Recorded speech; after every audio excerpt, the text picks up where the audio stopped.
Welcome to the Primal Parenting Podcast. I'm your host, Angela, the attachment activist, and I'm welcoming you today to our Valentine's edition. And we're going to be looking at heart synchrony. This is a physiological phenomenon that is tied into attachment.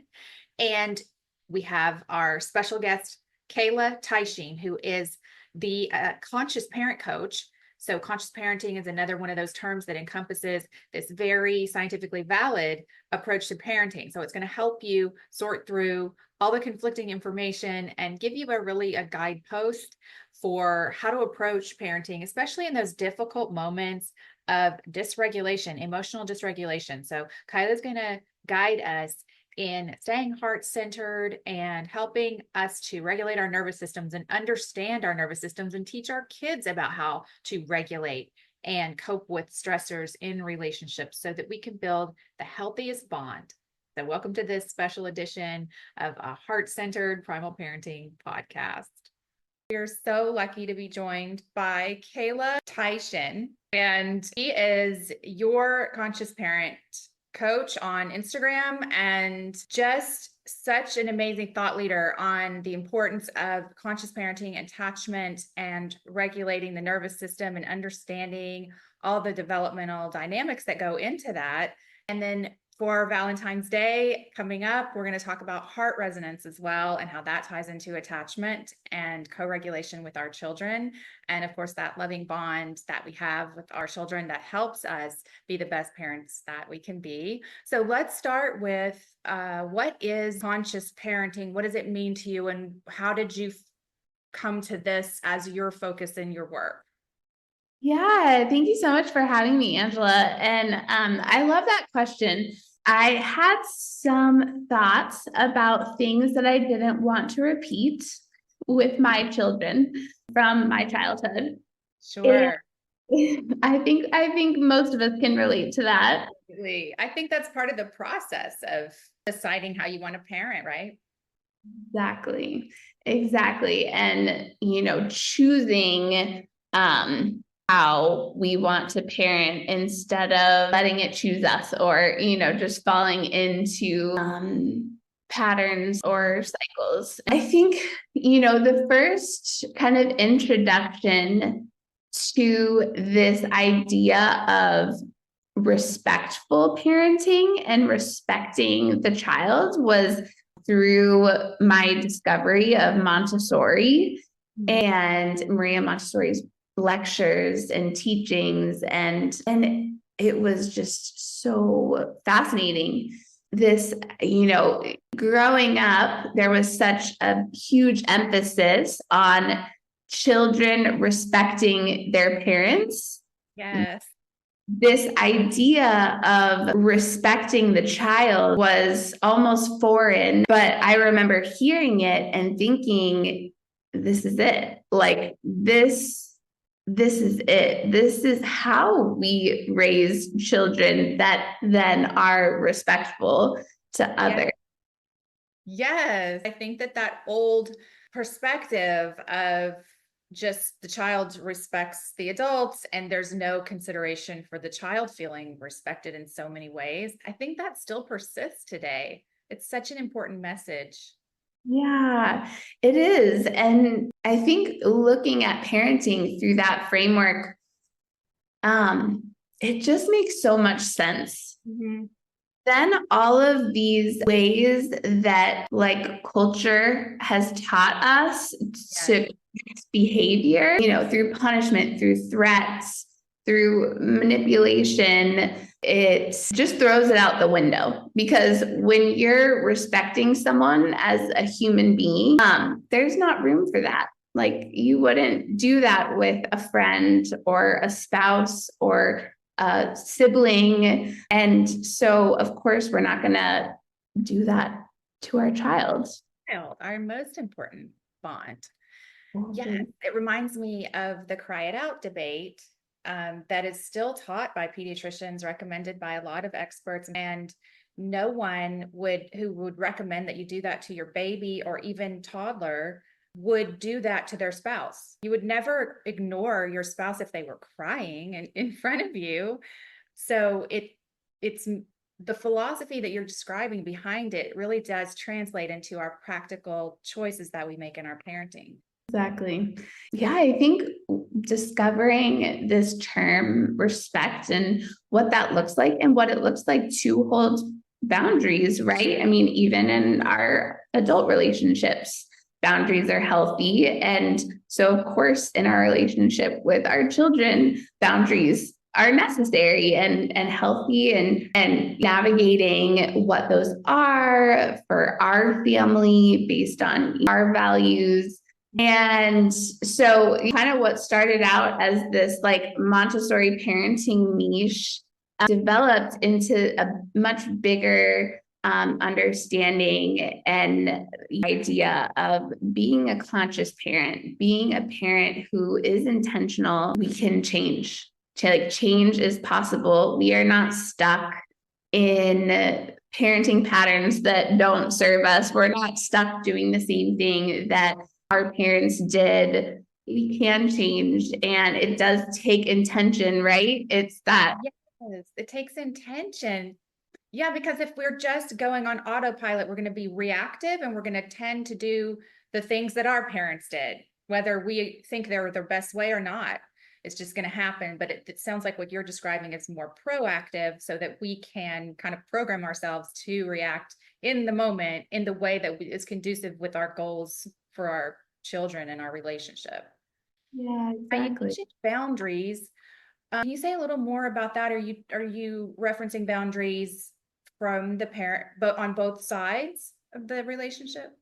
Absolutely. Yeah, boundaries are essential for both sides, right? It's essential that our child has boundaries, that especially, when it comes to their bodies, their physical being, especially things like when it comes to food, bathroom, things that they're putting in their bodies, or, toilet and all these kinds of things, right? These are all things that no human being can or should try to force their child or force anyone to do, right? Eat when they're full, or even when they, just don't have a taste for that particular food, right? So yeah, encouraging our child to hold boundaries. Another key to that is their body safety boundaries.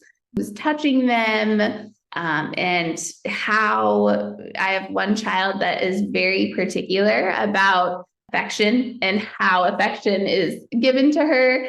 And I love that. I'm so glad that she can tell us that she doesn't like kisses here. If she wants a kiss, it needs to be on top of her head. Those things.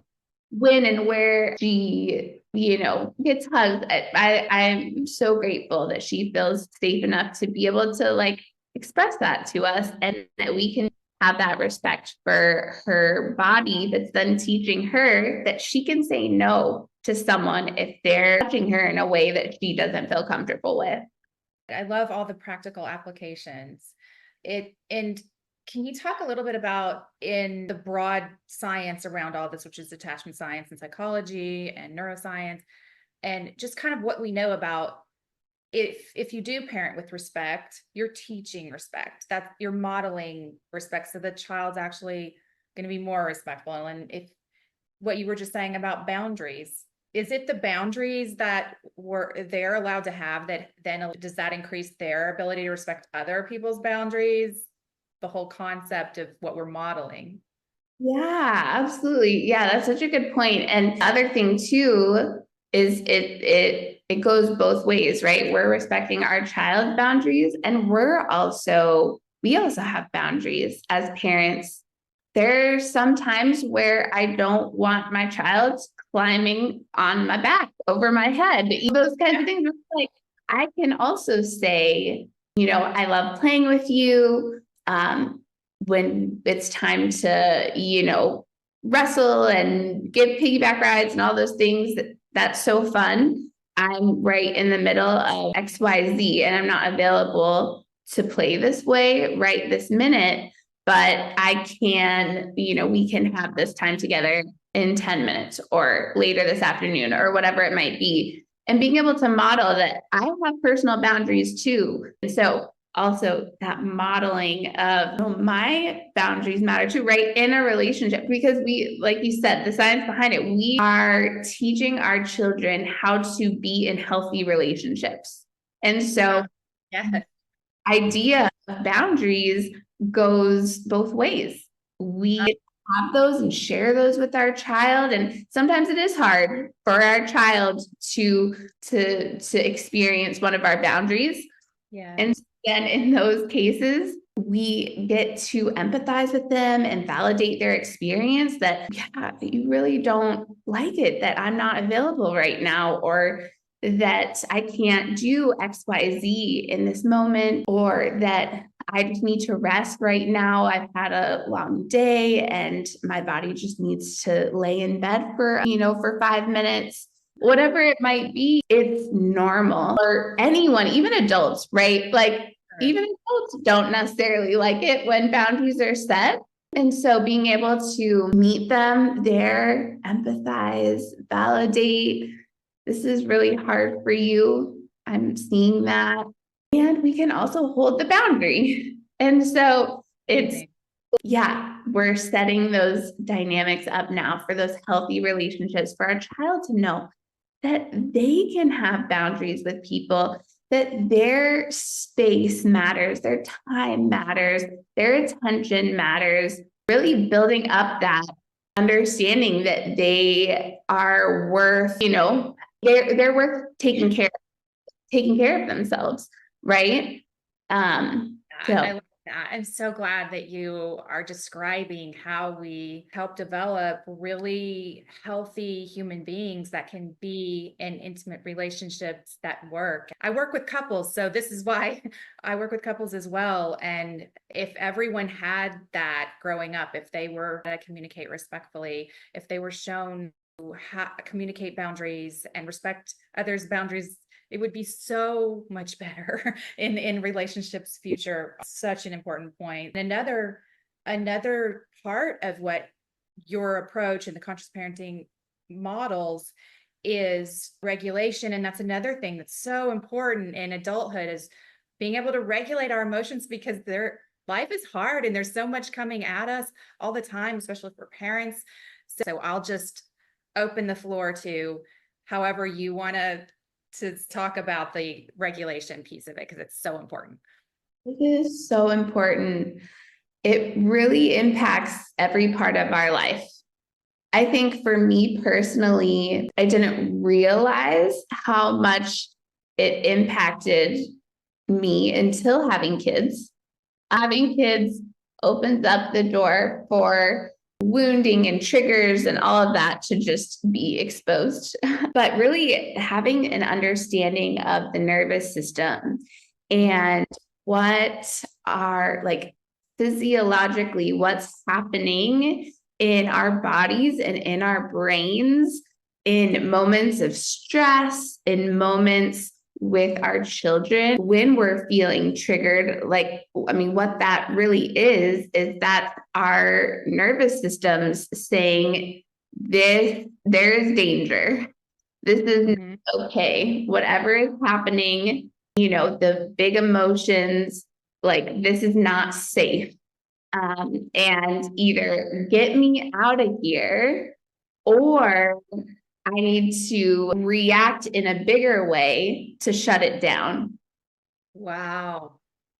And you can see how it's so easy to go to those things when we're feeling triggered or we're feeling unsafe because of our child's behavior or emotions, and realizing that our child has a nervous system too that's taking in the information that we're giving out. And if that is also communicating danger to them, then that's going to send their nervous system into reaction as well. And then you kind of just get this unstoppable escalation. Right. We're just continuing to trigger each other, right? Until someone gets big and squashes it. Right. It's, I think a lot of times the parent, right? Because we are bigger, we are stronger. So one thing to realize about that dynamic is when we, as a parent, feel like we need to, get big and squash the behavior, squash the emotions, is we might actually end up getting our child to behave and do what we wanted them to do. Because we're dominant. Right. Because we're dominant, and ultimately we, have the physical ability to make them do most things. And so it actually, we might be getting them to maybe stop crying or stop, melting down or do the behavior or whatever it might be.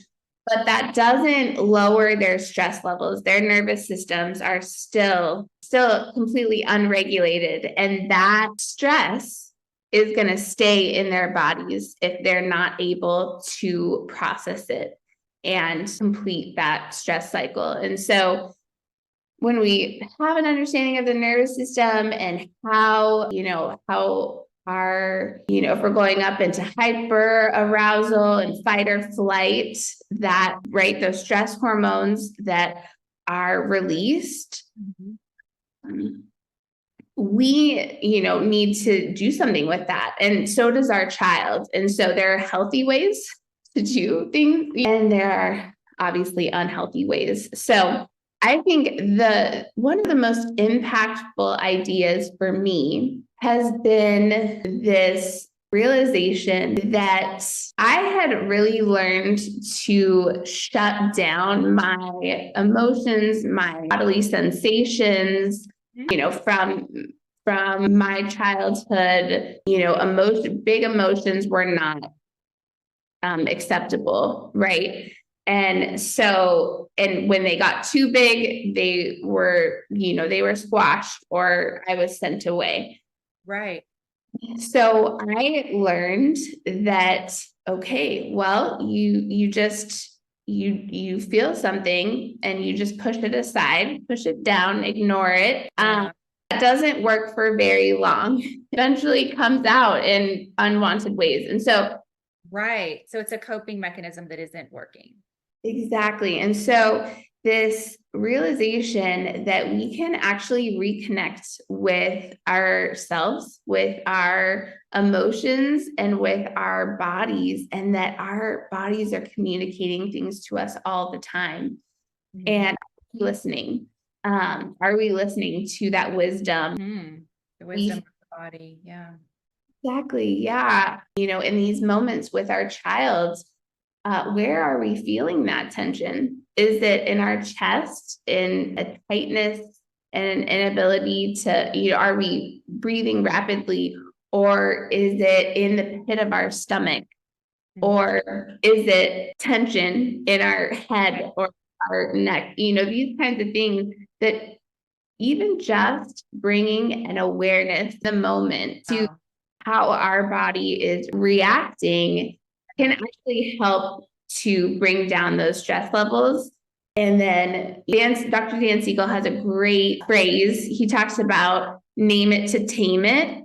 Yes. And this idea that when we can name our emotions, and also we can name the things that are going on for us in our bodies, what we're feeling, it brings that intensity down. That works so well because, like you said, a lot of us have been raised to suppress and just stifle our feelings so much that we have lost that ability to tune into our bodies and to acknowledge what we're feeling. This is the key to co-regulation. Being able to connect with ourselves and understand what's going on for us. Because I think a lot of times people have this misunderstanding that co-regulation is getting our child to be calm. And that's going to be a really stressful thing to try to do to a child that's dysregulated and melting down. And if you're trying to do something out of stress, if you're trying to regulate and you're adding stress, it's not going to happen, because our nervous systems are always communicating, and they're communicating subconsciously. So we can try to suppress the anger and frustration that's bubbling inside of us. And we can try to put a smile on our face and try to, say the right thing to try to get our child to calm down. But actually, they can sense what's happening in us. Okay. Yes. And so being able to connect with ourselves and ask ourselves what we need in that moment. And actually, there's a great acronym. I use this acronym SOOTHE. Okay. And the S in SOOTHE is that sinking into yourself. So this is noticing our body's sensations. This is noticing where we're feeling that tension, naming those emotions that are coming up and accepting them without judgment. It's okay if we're angry. Anger is not an off the table emotion. Emotions are valid for our child and for us. And here are maybe the reasons why, and not having that judgment of ourselves that we can sometimes have. Mm-hmm. And then asking ourselves, okay, what do I need right now? What am I needing? And it could be something as simple as just a small movement that just you need to shake out that energy and that tension. Wow. Or it could be getting a glass of water. It could be splashing your face with water. So it could be mindfulness, right? Practicing mindfulness in that moment. Exactly. Which becomes easier to do it in the moment when we practiced it, outside of stressful situations. The O in soothe is then that opening to our child, open to your child. So once we've been able to center and regulate ourselves, then we can turn to our child. And Dr. Stephen Porges, who created the polyvagal theory, he talks about communicating cues of safety. And so our nervous systems, because they're constantly scanning the environment, looking for safety or threat, and so often in these tense moments, we can unintentionally communicate in ways that feel threatening. Yes. And so being able to be intentional about communicating cues of safety. And so this is all about soft facial features. This is a melodic tone of voice instead of maybe what we tend to do, which is to get bigger and to, maybe even move a little bit more quickly if we're frustrated or flustered.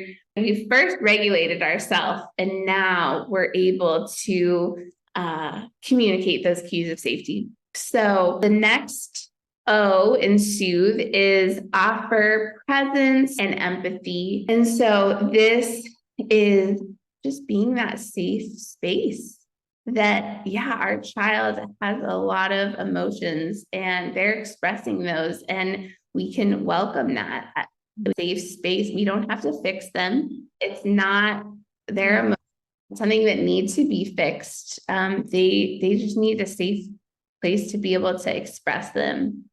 And then the T in soothe is tune into unmet needs. And so this is coming from this idea that all behavior is communication.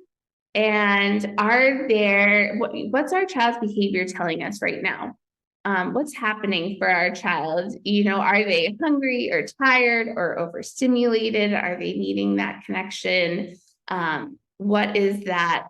Are there needs that are going unmet for them that they're trying to communicate to us?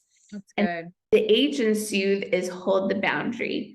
And so if there's a boundary in this situation, we can and should, hold that, especially when it comes to safety. We can hold that. All emotions are okay. Not all behavior is is okay. And, we don't hurt people. Every family is going to have, unique boundaries. And I think this realization that boundaries are not our child's job to hold. Our boundaries, our boundaries are our job to hold. So I think we can get caught up in this pleading with our child to hold our boundary for us, where instead they haven't learned that yet, right? They haven't learned it. We're teaching it. Exactly. We're teaching it. And also, even with adults, it's not anyone else's job to hold our boundary, but our own.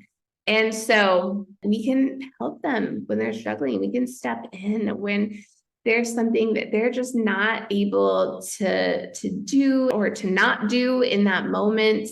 I see that you're having a very hard time. You're really angry, and I get angry too. It's okay to be angry, and I'm here to sit with you in your anger. I can't let you hit the dog. And so I'm not going to let you do that. And, sometimes playfulness can be really helpful in these situations, but also knowing we know our child, and it might not, they might be too far over, over the edge, that playfulness could actually be a bigger trigger. So it really depends, right, on the situation. To your unique child. Exactly. Because play works the best for my son. I know that. And we did here on the Primal Parenting Podcast a whole episode on play with Michael Mendez. So I'll link to that one, because he brought up, that's the first time I'd ever heard that point that you just reemphasized, that you can use play as a tool. Even in discipline, we can use play as a tool. So speaking of discipline, because I understand if you're respectfully parenting and you're following this approach, you're going to end up with, along the way, as the child gets older, they'll be respectful. They'll be able to understand boundaries along the way. But what if we didn't do that? What if we followed like the older sort of advice and approach of dominating, and children should just respect us and they should be seen and not heard kind of mentality? Then how do you handle the discipline aspect of that? Yeah, that's a great question. Some parents will say, my child only listens when I yell. I try to ask them and ask them and ask them, in a nice way, and they don't do it, but then I yell and then they do it. And like you're saying, right, if we're in that situation, it's because we've basically trained our child not to listen to us until we get to that point of yelling. Yeah. And so it is going to be a bit of a shift in the dynamic when we're saying, I'm not going to yell. Like, this is when play can become super impactful and helpful. If we're saying we're not taking this personally, this is a shift in the dynamic. And so we're going to try to approach this in another way. Another key in this is connection. It's really fostering that connection with our child as we're making these shifts in parenting. Yeah, really honing in on spending that quality time with our child and, entering their worlds, playing in the ways that they enjoy playing, letting them lead in that. That has to come first. Yeah. Okay. That makes so much sense. And it's kind of what Gabor Mate's entire book, Hold On to Your Kids, is about. Right? So I encourage everyone to check that out for more details. But going back to the sort of practical applications that you're exploring, we talked about in toddlerhood, you name it to tame it. I remember reading that and using it. And I had that tool in time for toddlerhood, thankfully. And you're right, it's magical. You say, oh, you're feeling really angry. You didn't like that they took your toy. And it instantly calms them down because they feel understood. But let's go through some of the other stages of development. Yeah. I mean, is that a tool that we can use at other ages and stages as well? Absolutely. So the name it to tame it idea actually applies to adults as well. Applies to us. If we can bring awareness and identify what's going on for us, that actually helps us to be able to regulate and bring down the intensity of the emotions. And so when we can actually tune in and identify what's happening for us or for our children at any age, that can really be a powerful way to just validate the experience. Because I find that a lot of times when our child is expressing big emotions, we tend to, or some people can tend to want to come in with it's okay, don't be angry, it's not that big of a deal, and try to talk their child out Right. their feeling. And I think most of us know that usually doesn't work, and it wouldn't work with us either, right? If I was angry about something that I felt was an injustice, and it could be some guy cutting me off on the freeway. And if I came and told my husband that, he's like, that's not, like, get over it, it's not that big of a deal. I would respond much better if my husband said, that's a bummer, that's lame that, like, that guy did that, or yeah, that I'd be irritated too. That validation, right, of our experience, even if it isn't a big deal, right? In that moment, it feels like a big deal to us. And so to have someone come alongside of us and say, that makes sense. And going back to our conversation on boundaries, our relationship with our child, right? It does shift and change as our child grows and develops. And the way that we're also teaching these tools for emotion regulation, for resilience, right? Those also change as our children get older. Like as toddlers, it is much more about just like sitting with them, being that safe place, and then tools like offering choices, right? And then as our children are entering those preschool years, there's this beautiful opportunity to really actively teach, to be able to teach our child about their nervous system and about how our bodies do react. And it is normal, right? To be able to, even not in that moment, but to explain how our nervous systems do try to react to defend and protect ourselves. It's that urge to hit back after someone's hit you is normal. They're not wrong for having that urge. And also, right, because humans were, right, we evolved to survive. So that's why we have these reactions that are for our protection, right? Yes.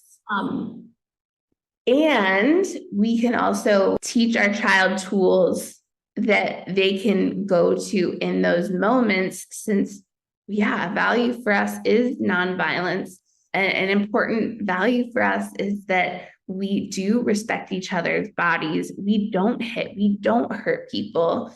So here's what we can do instead. Here are tools to practice, and practicing with our child, like when they're not in the moment of being dysregulated, is really important.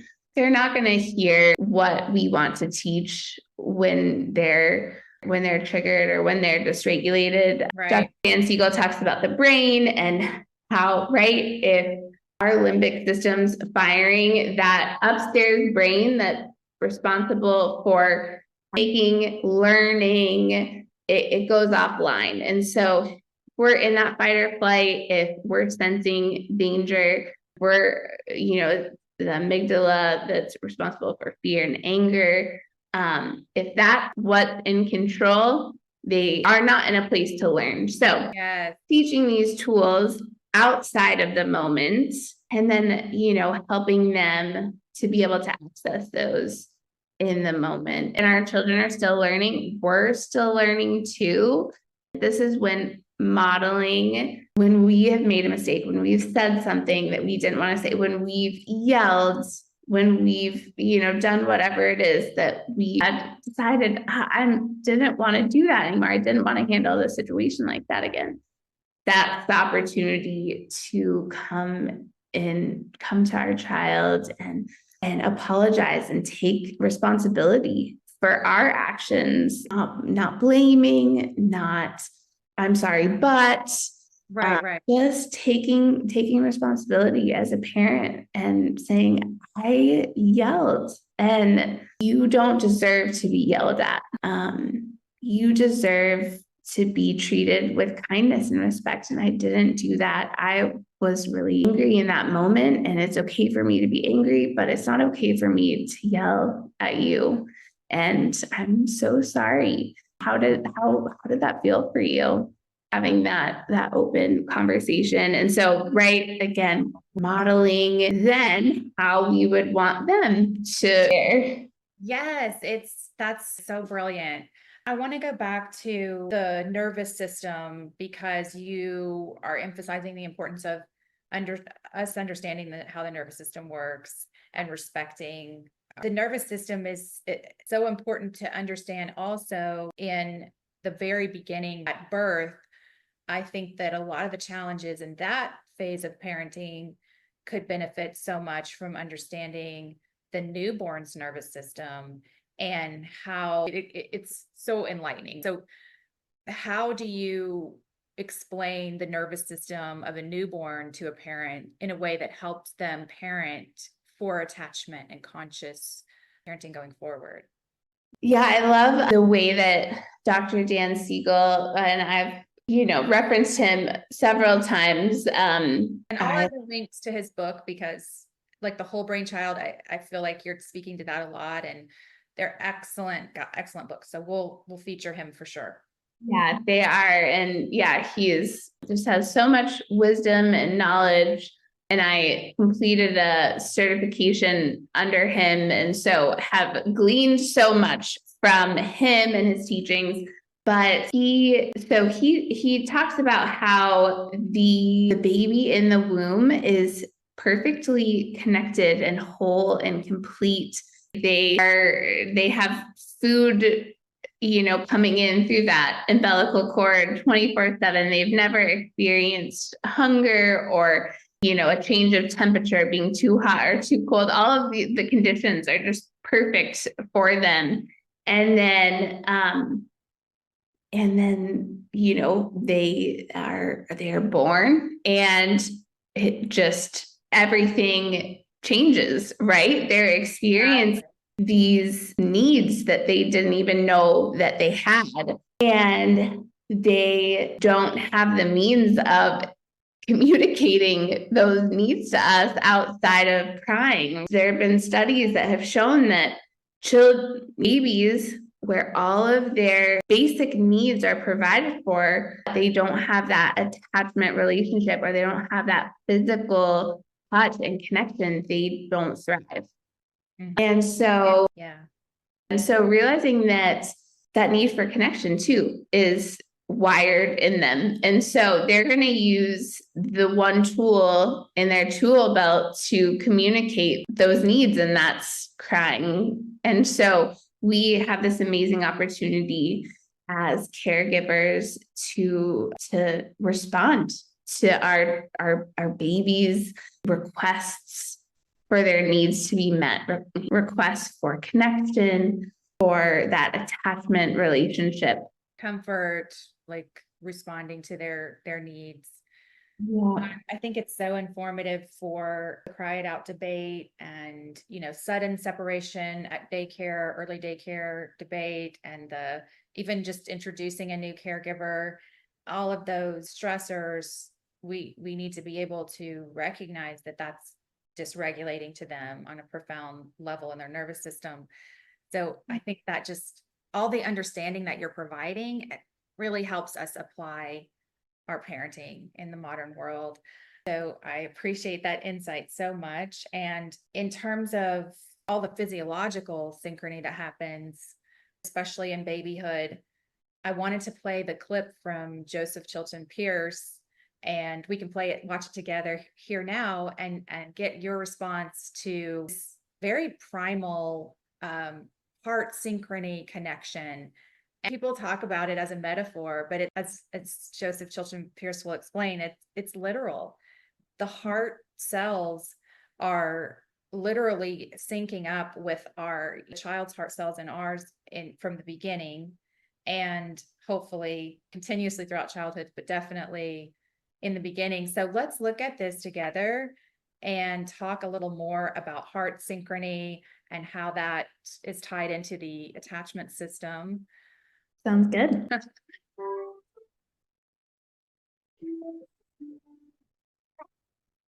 This comes from Touch the Future, our physics. Now, if we look at the connection with the heart, we get into some very interesting research. I've talked about the intelligence of the heart, and of course, everyone assumes that this is a metaphor. And it is a metaphor, but it's also a fact. Years ago, they discovered there was something unique about a heart cell. The heart cell contracts and expands. You can take a heart cell out of the heart and put it in the right kind of a fluid and keep it alive for a while. You can't do that with a neuron. If you disconnect a neuron from its connection with other neurons, generally it dies immediately. It has to be in its resonant field in order to operate. But the interesting thing about the heart cell disconnected from the heart was that quickly it lost its rhythmic pulsation and began to fibrillate. That is, flop all around out of rhythm and soon destroy itself and die. Put two heart cells on the slide and they would both fibrillate in that fashion. The poor little creature can't stand to be cut off from its matrix, from its source, and neither can we, I will say. If we're cut off from our heart, we fibrillate. It just takes us a little longer to die. Now, the interesting thing about these two heart cells is if you bring them close enough together, at a certain point of proximity, spatial proximity, they don't have to touch. There can be a physical barrier between, but at a certain point of spatial proximity, the two heart cells somehow or other communicate with one another and immediately go back into the synchronous rhythm with each other, which they experienced in the heart itself. Now, and that is the intelligence which functions through the heart, which is nonverbal, non-personal, it's transpersonal, universal, simply moving for well-being and not individual or anything like that, that this intelligence is non-localized. And the two cells simply have to come into a certain proximity, and then they are sharing the same non-localized field, and they go back into their synchrony with each other. And now, if you take the hundreds of billions of cells that go together to make up a heart, all functioning in absolute synchrony with each other, you can see that if one cell can communicate with another across a spatial or physical barrier, then obviously two hearts have some form of communication as well. Now, let's look at some of the other evidence about the heart. This was years ago. Then came along John and Beatrice Lacey, Fels Institute, Yellow Springs, Ohio, did years of research into the heart and drew the conclusions that there was a direct and intimate dialogue between the heart and the brain, between the heart and the limbic system of the brain. The limbic system being what? The emotional, cognitive structures of the brain that handle all relationship. Remember that? We talked about that earlier. This mammalian brain handles all emotions, all relationships, and that has, the Lacey's claim, direct, unmediated connections with the heart thumping away down in our chest, and that the brain was always informing the heart of its current experience in the world, and the heart was always exhorting the brain to make an appropriate response to the world.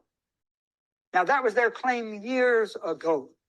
Since then, they spoke of this as dialogue between the mind and the heart. Lots of other research on the heart has taken place. The discovery that between these cells of the heart, there are transmitters operating exactly as you have in the neurotransmitters of the brain.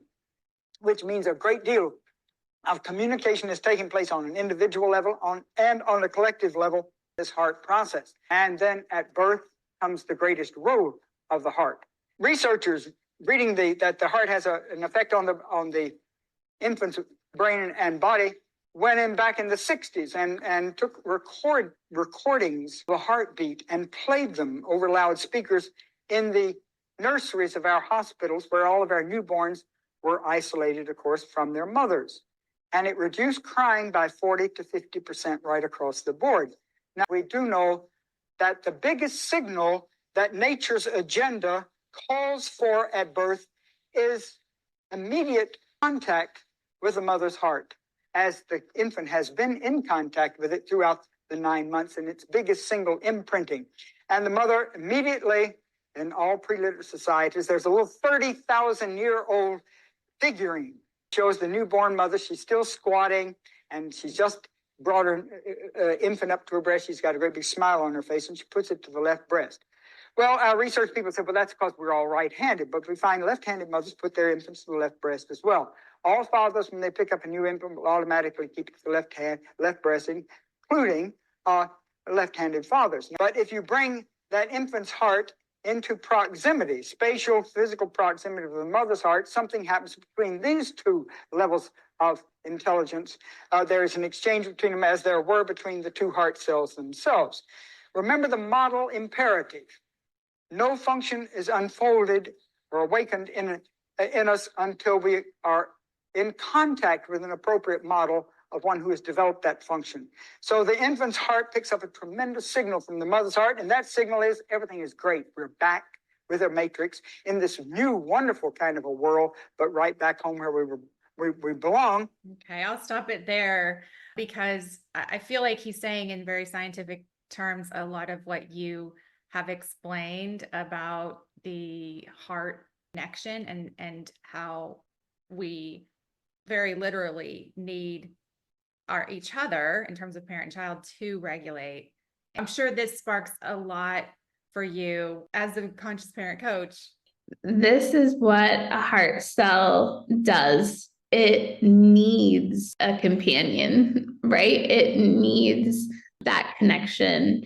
And something really interesting too about just, even for ourselves, an amazing tool of regulation is actually bringing that attention even to our own heartbeat and being able to bring awareness to our heartbeat really has been shown to actually lower our heart rate, which is really interesting. And then you bring our child, your child into that, and have that right heart connection. And I mean, it's so beautiful, right? Like I think the picture of comforting a small child is usually, right, that child's right here on our chest.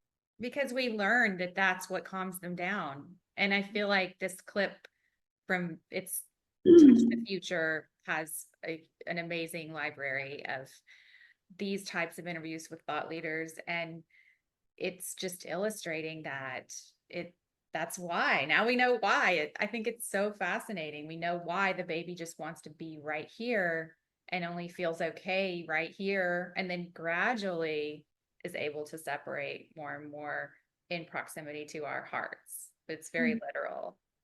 Yeah, it's so beautiful.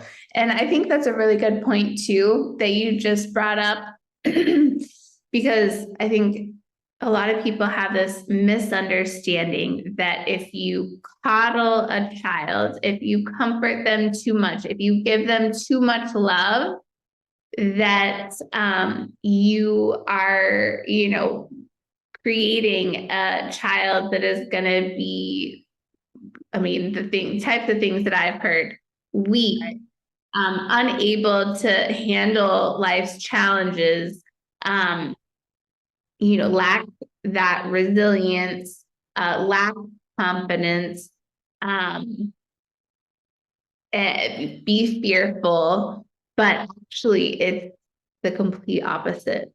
When that child knows that they are connected to us, that we are that safe place that they can always come back to, that secure base, then it actually allows them to feel safe enough to explore the world, to take risks, to put themselves out there in situations that might not feel comfortable, because they know that there's that security that they have in their relationship with us. And so just wanted to also highlight that little piece of what you were saying, that it really fostering that connection, that secure attachment, that safe, trusting relationship is actually what allows our child to move forward in that independence, and a beautiful thing. And it's from the science books. I'll link them, but everything that she just said is scientifically supported, even from anthropology, studying small band hunter-gatherer societies, cultures, and they find that the children who are really well nurtured and feel very safe and are responded to with comfort in any distress, they're going out into the brush and wanting to explore and hunt when they're 3 years old. They're not afraid of anything because they have that. And so it's just so, I love how you are able to separate fact from fiction and parenting, just what messages come from just unsubstantiated cultural ideas and what messages are really scientifically supported, because that's what's going to help us raise the best children. Exactly. It's been studied, it's documented. And so, yeah, I mean, I say all the time, I feel like we live in a society that is counter conducive to good parenting. So we have a lot working against us as parents. And I think that a lot of the cultural messaging advice that is contrary to the needs of the child is kind of compensating for that. It's like, let's make children's needs fit into our society, and they really don't. And so we are able to, with experts like you who have taken so much time to research and read all of these books and study with these amazing thought leaders, as Touch the Future has as well, our fiscal sponsor. And we're so grateful for that clip of Joseph Schulchen-Pierce. So thank you for that. And I just really appreciate you, Kayla, being able to give us this messaging that's based on the real science and based on what we know neurologically and anthropologically about little humans' needs, how they are biologically, their nervous system. All of this is so informative for us to cut through all the conflicting information. So thank you. Yeah, absolutely. And thank you so much for having me. And this really is a passion of mine. And that's why I have this evidence-based parenting program, the transformational parenting program, where we do dive into the science and the research. There can be frustration when parents are trying their best to do what maybe the Instagram influencer is saying, but it's not working. They don't get the outcome that they expected. Exactly. And the Instagram reel is a 60-second clip. It's not giving the full picture. And I'm not saying it's not doing good. Sometimes those scripts or those approaches can work for many children and many families, but sometimes they don't work. And so what then? And when you're trying to break cycles, but it's not working, what do you do? And so that's why in my program, there is this focus on learning and understanding the science so that you're equipped as a parent to make the best decisions for your child, for your particular situation. Not me saying, okay, and here's what you need to do, step 1, step 2, step 3. We can talk some of those things out depending on, the parent's situation. And, we have lengthy conversations where I'm not just giving out blanket advice. Like the SOOTH acronym, for example, is that part of your program? Yeah, so we go over that. So the SOOTH acronym it's a great model to follow when you're in the moment. We get really deep into the why and how. Like, so what does it mean to regulate ourselves in this program? We're getting deep into it. Yeah. So that you can understand what your nervous, because all have unique nervous systems depending, based on our past experiences, based on our unique sensitivities and these kinds of things. I need to have more than just, deep breathing. So anyways, we go into all of those things very in depth. So is this a group coaching program? So I have group options. I also have one-on-one options. I have a cohort coming up where we'll, as a group, go through this program in 6 weeks. I also have the option to do the program at your own pace and then schedule one-on-one coaching calls with me to get deeper into it and really talk about those personal situations. So excellent. Is it more geared toward younger children, or do you just tailor it to any developmental stage? Yeah, any age child, this is applicable. Okay, excellent. That sounds like a wonderful resource. And I'll list what is the best way for parents to sign up for the program? Yeah, you can go to yourconsciousparentcoach.com. Okay, great. Thank you so much for thinking of me and for having me. Yes, it's been a pleasure. Thank you for all your work.